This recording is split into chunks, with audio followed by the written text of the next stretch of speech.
Uthman radiallahu anhu says that I was sitting in the place where the people gather and sit. And he says, Umar radiallahu anhu passed by me and gave me salam. And I did not notice his salam, so he did not respond to him.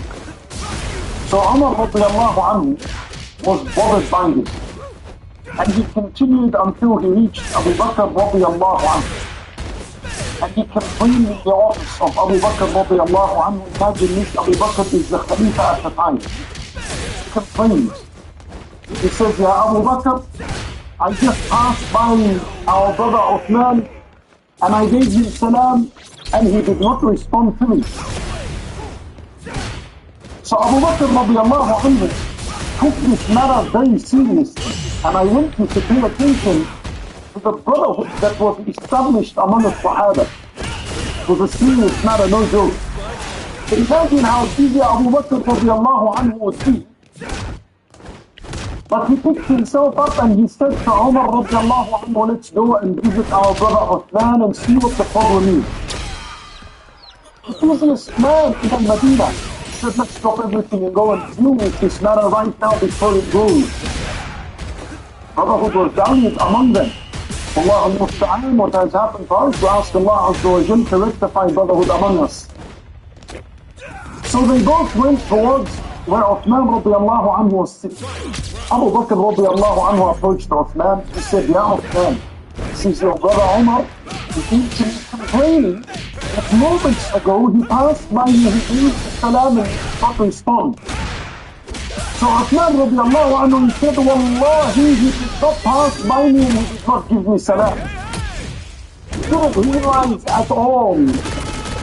So Umar radiallahu anhu was frustrated. He said, Wallahi, I passed by him and I gave him salam, وَلَكِنَّهَا أَدِّيَّتُكُمْ يَا بَنِي أُمَيَّةَ. However, that is the arrogance of you people, the family of Umayyah, which is the family of Uthman radiallahu anhu. Getting heated and intense. So Abu Bakr radiallahu anhu, he said to Umar, by Allah, Uthman has spoken the truth. And he did not notice that you walked in front of him and gave him salam because there is something that is bothering him and occupying his mind. I think you realize that sometimes in your life, you might be so busy and occupied with something that I may walk in front of you or give you salam or say something to you, or your wife may say something, or your husband may say something to you, or your children may say something. You say, Wallahi, I didn't even notice.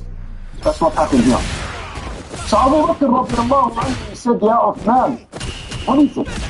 What is it that has occupied your mind and bothered you? You didn't notice your brother passing by in salam. He has to be a huge thing. So Uthman radiallahu anhu, he said, the Nabi sallallahu alayhi wa sallam passed away and I forgot to ask him about al-amr. I forgot to ask him what are the deeds I should do that will earn me safety on the day of judgment. So his concern was the afterlife. He was bothered so much that he's freaking out. I asked him, Nabi sallallahu alayhi wa sallam, what will save me on that day when people are being destroyed and ruined and punished. So Abu Bakr radiallahu anhu, he said, by Allah, I asked the Messenger sallallahu alayhi wa sallam this question during his life. So Uthman radiallahu anhu, out of happiness and joy and excitement for us, and he said to him, بِأَبِي أَنْتَ وَأُمِّي أَنْتَ أَحَقُّ مَنْ تَسْأَلُ بِهِ. He says, may my mother and father be sacrificed for you. You are the most rightful person to ask this question to the Messenger sallallahu alayhi wa sallam. Please share the answer with us.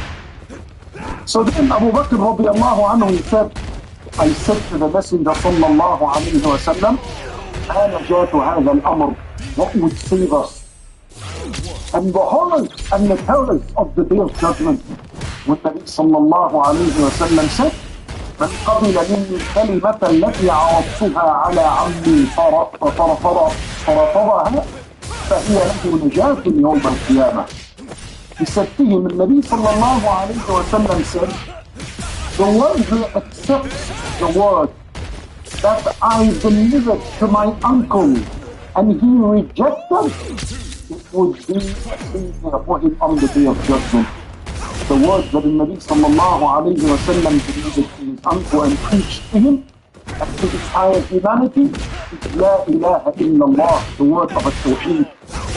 That tawheed is the major matter that will save you and I from the horrors and the terrors of the day of judgment. Brothers and sisters in Islam, if we observe and look into the story once again, we realize Uthman radiallahu anhu is from the 10 that were granted the paradise and guaranteed the paradise. Yet he is still so bothered by the preparation for the day of judgment that he does not realize Omar passing by him, salam. What are you bothered by, Ya Uthman? You're already guaranteed the paradise. Why are you stressing so much? Why does it seem that the main concern for you is the afterlife? Indeed, this is a quality and a trait of a believer. He's not deceived by his actions and by his deeds and by his goodness, and deceived by the words of the people and the praise of him. He continues to work, pleasing Allah subhanahu wa ta'ala until the day he meets Allah azza wa jal. Today, you might pass by someone and he might respond in the same manner Uthman responded. And he might say to you, brother, I did not realize you walked past me and gave the salam. But the difference is nowadays, you might say, brother, what occupied your mind? Perhaps 90% of the time it's something really related. Some debt that he has, some work that he has, something related to the world we like, not to the afterlife. We ask Allah Azza wa Jal to rectify our state and our affairs. Brothers and sisters in Islam, the believer should not meet the main and the greatest concern of this life, the worldly life and its function. That should not be the main and the greatest concern of the believer. Because at the end of the day, we are all leaving what we accumulated and acquired in this worldly life. And we're moving on to a life that is permanent, that doesn't end. And that is the life with Allah subhanahu wa ta'ala in the paradise. What Allah Azza wa Jal gave you in this worldly life, you must use it to build your afterlife. So your main concern should be the afterlife and preparation for that. And there are many ahadith and many ayat in the Quran that repeat this matter over and over and over again. Allah Azza wa Jal said, وَمَنْ أَرَادَ الْآخِرَةِ. Allah Azza wa Jal speaks about believers. And he says, whoever desires the afterlife, meaning the afterlife should be a desire for the believer. Should have passion, to indulge in fleeting passion and love for the afterlife.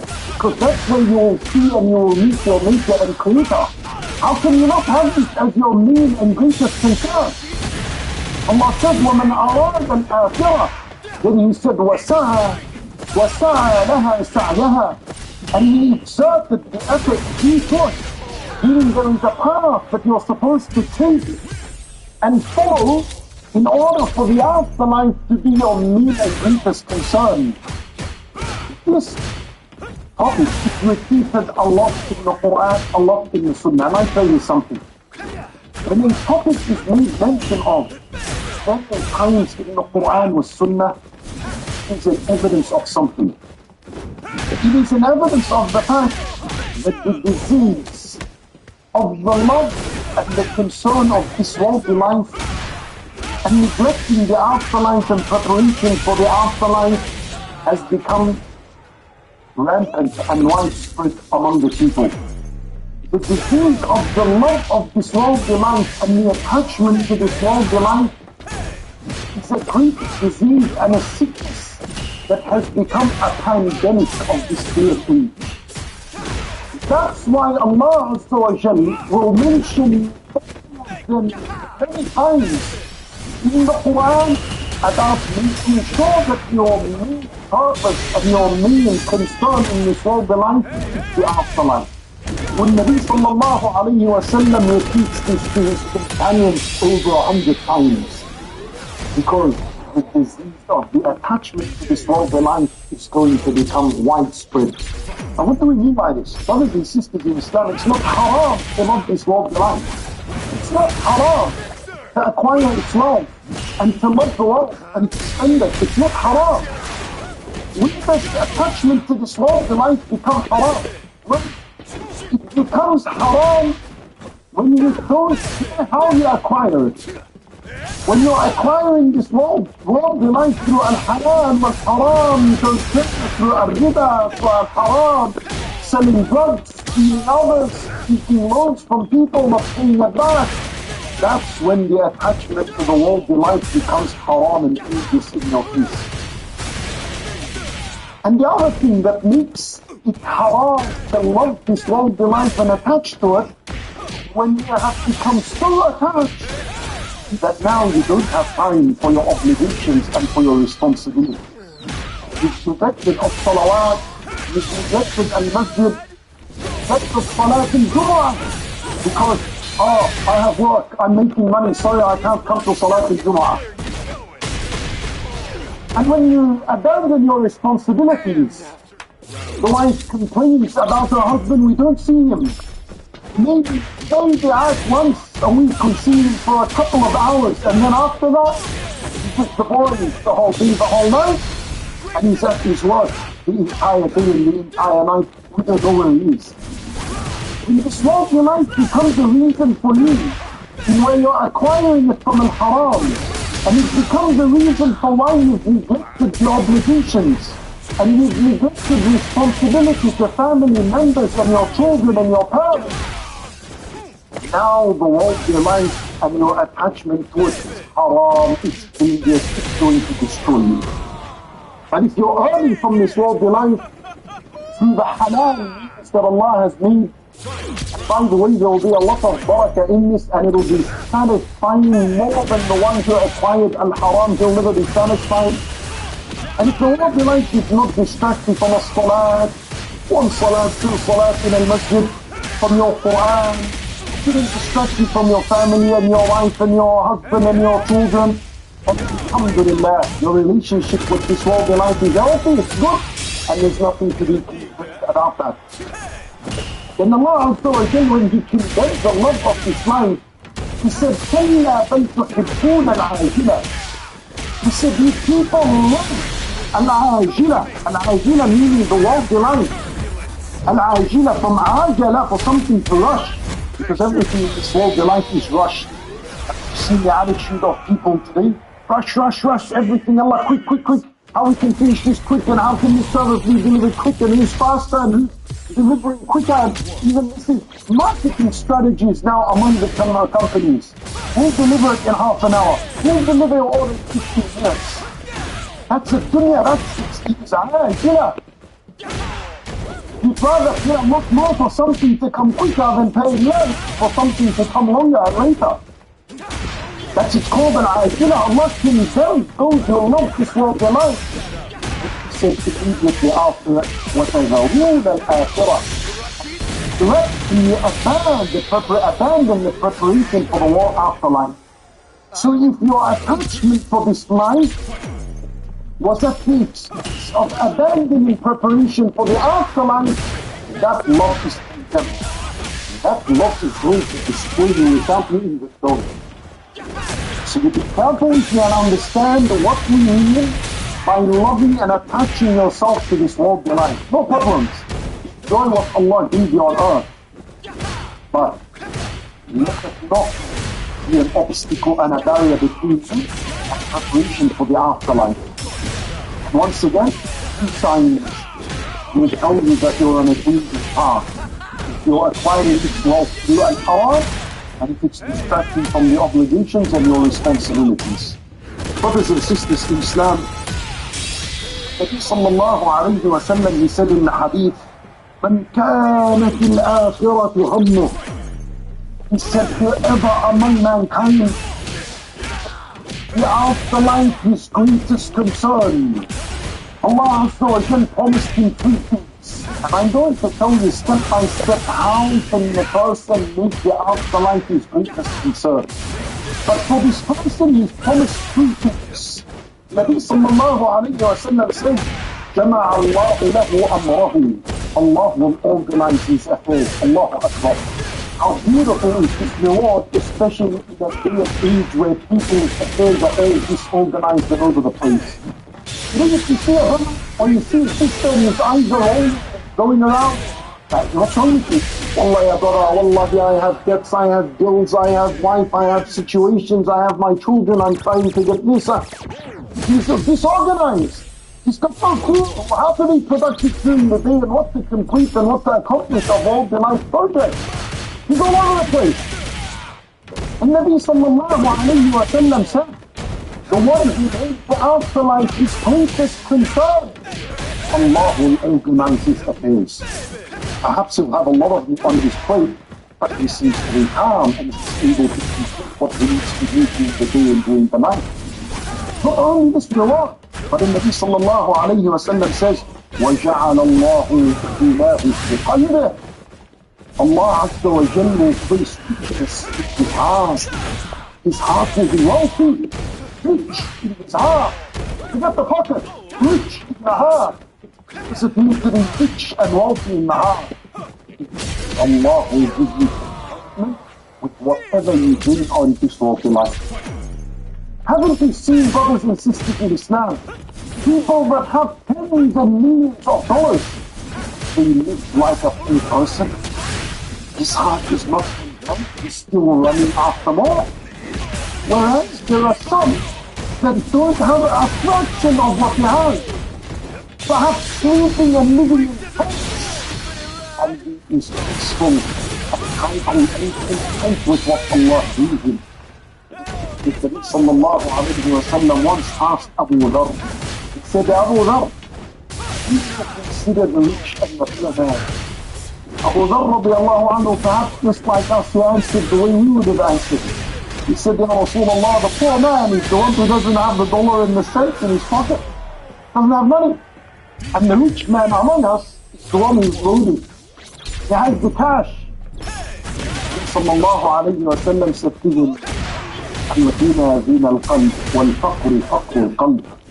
It's understanding. The rich among you are those who are rich in their heart, and with whatever Allah gives them from al-halal. The poor among you are those who, despite having treasures, they're still not content in their heart. SubhanAllah, we rush to acquire the worldly life, disobey Allah's commands and keep it from al-haram. Allahu Akbar. So there we go, that's the second benefit. The heart will be content with what Allah Azza wa Jal gives you. And the third matter, وَأَشْهَدْتُ وَهِيَ رَاغِمَةٌ. And the wealthy life will come to you on its nose. Allah Azza wa Jal will open doors and opportunities that you never requested and you never ran after. The wealthy life on its nose it'll come to you.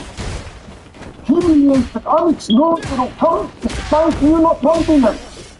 Allahu Akbar. So the reward of the one who makes the main concern is afterlife. The world will come running after him. If they're on it, it'll come to him. Allahu Akbar. Look at the piece of Sulaiman alayhi salam. Worldly life comes running after him. He doesn't even want anything of it. Allahu Akbar. So brothers and sisters in Islam, I share with you a hadith that's also important on this matter. Nabi sallallahu alayhi wa sallam said, من جعل الهموم هما واحدا كفاه الله ما همه من أمر الدنيا والآخرة. Nabi sallallahu alayhi wa sallam, he says, whoever focuses on only one concern,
Cat's gonna wind up drinking his life.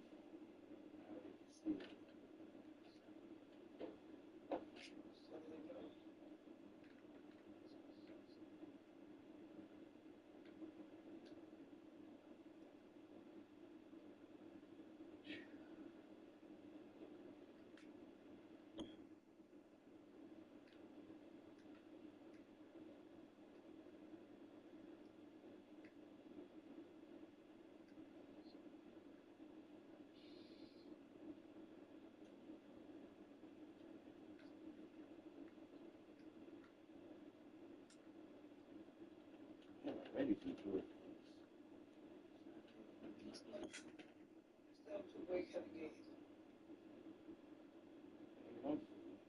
Supposed to be Muslim, but that ain't my food. You're doing a lot of fragrant stuff, though. Yeah, stuff you question. And like that, right around town, and they brought Drika Drea and his cousins. Oh, yeah, remember he said that? He said something like that. That's his wife. Yeah, wow. They don't publicize it. It's crazy. Publicize it.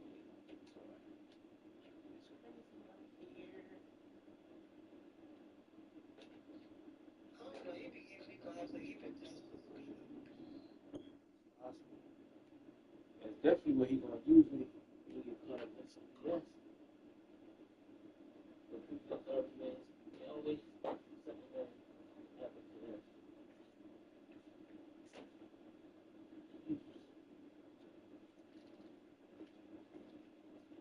Sounds to be true, but I don't give you the right to do it to somebody else. You know what I want? Ice maker.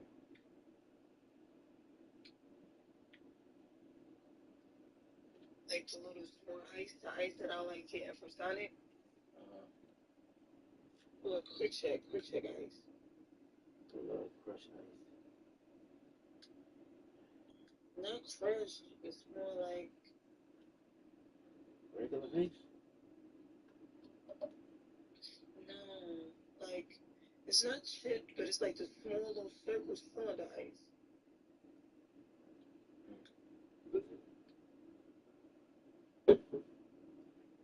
You know what I'm saying?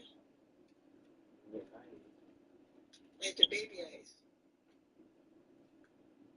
Baby ice. It's not shaved ice. It's like 3 notches up from shaved ice.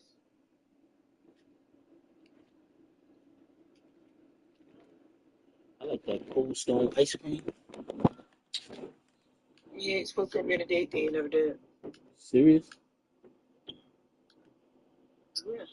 Cold Stone or what is it like? My man, he be I told making y'all, like the ice roll. so too. He be making ice cream rolls.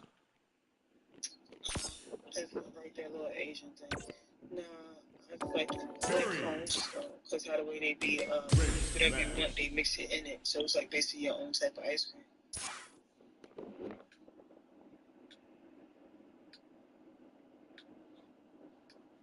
Oh, I found one for $40. Yeah, this shit about to drain my battery, yo.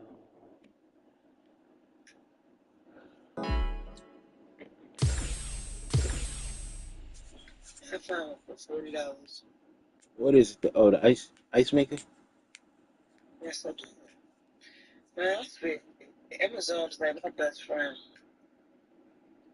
Oh no, they went to us for delivery. They just did. It's coming from Amazon or somewhere else. My feet cold. Here comes a new challenger.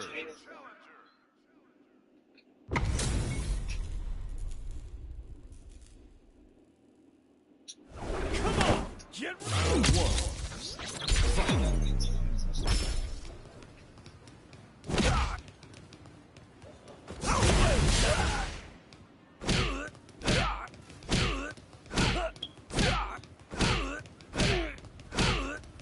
Usually.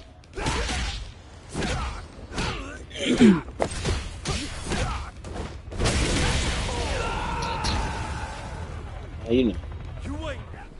Say it again.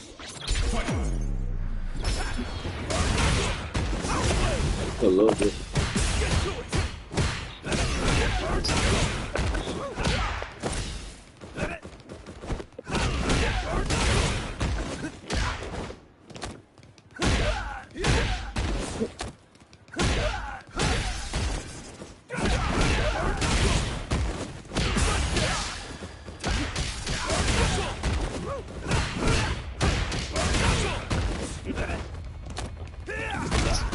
Say it again. Every time.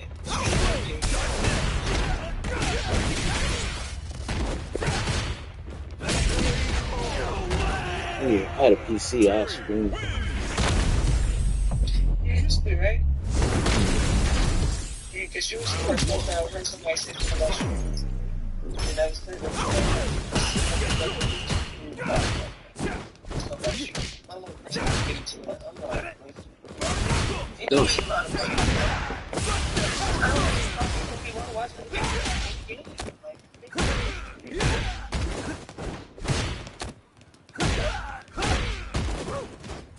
They probably can't do it themselves, maybe.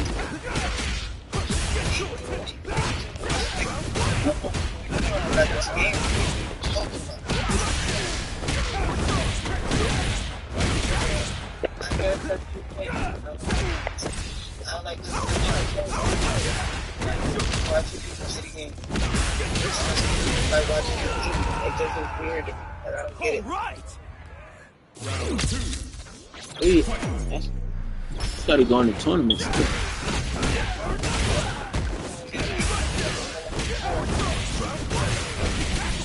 I've been went before, kinda, but I really took it serious a little bit.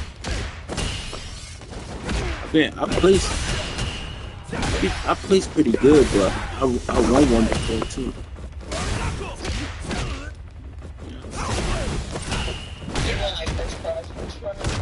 Yeah, first place.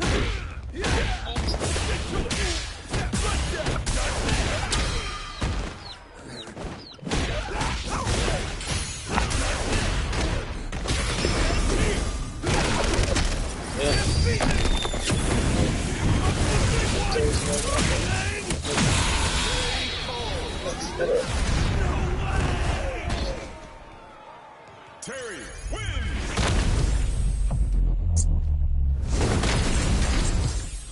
Round one.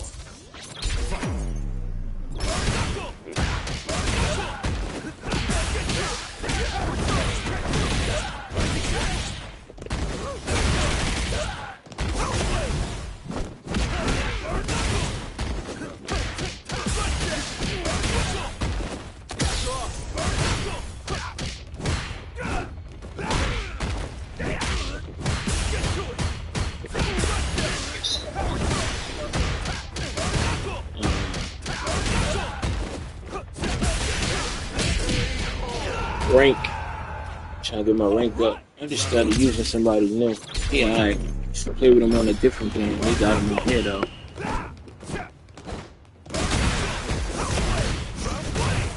Gotta get the rank on these tournaments. I know that.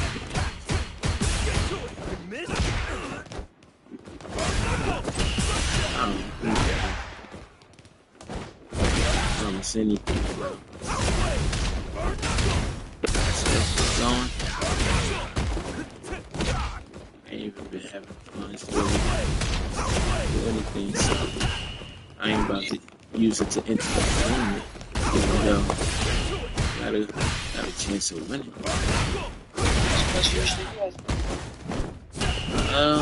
So it can be like 15, 20 maybe. To enter, like $20. Some of them do free. It's like it's trying Say stream?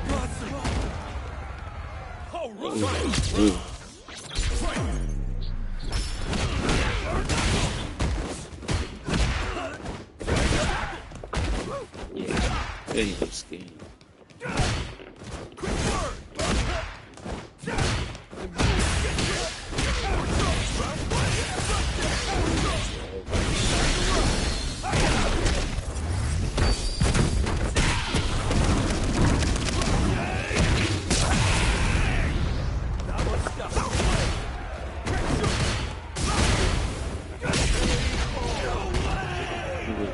Terry wins. Hell, I'm about to get a headache, man. Huh? What'd you say? What you say? I feel like I'm about to get a headache. Let's pull that shit out of that bait.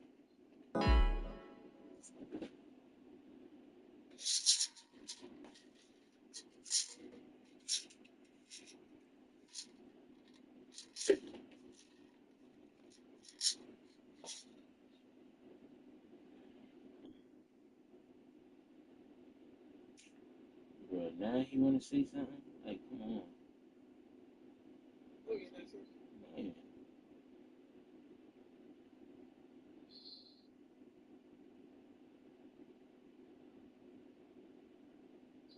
You know he's still a teenager. He want to dress nice a little bit. Whatever. Nah, this is another one. I don't think he 13 yet, honestly. Oh. Look, bro. Yeah,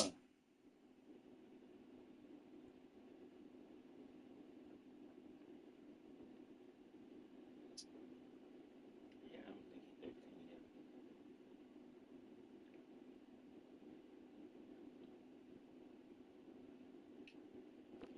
Great match.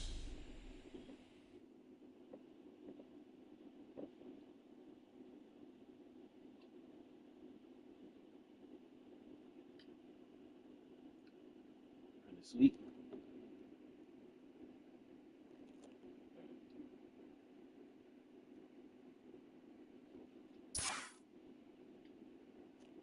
Dang, he went out that fast?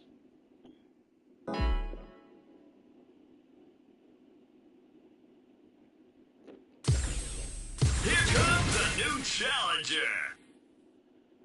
Thought you been going to sleep.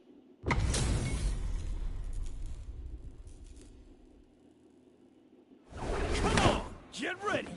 No mercy for you. Round one.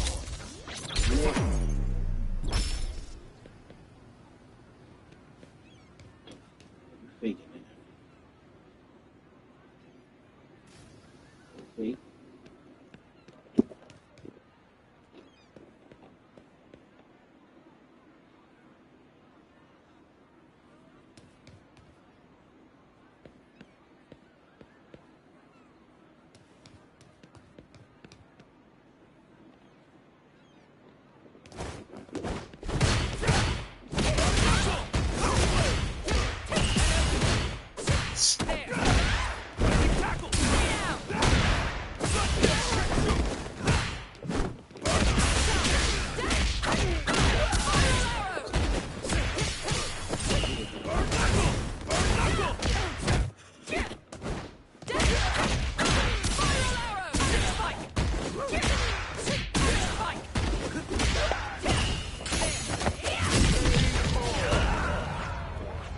Right. Round two.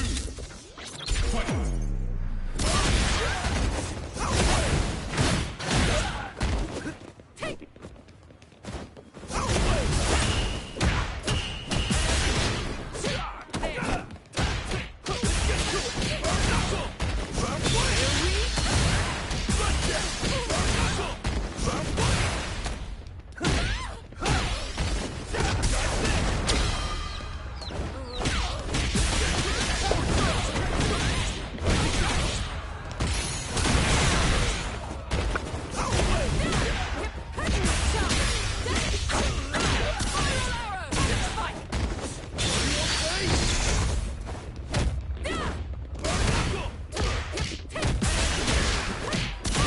Yeah, right.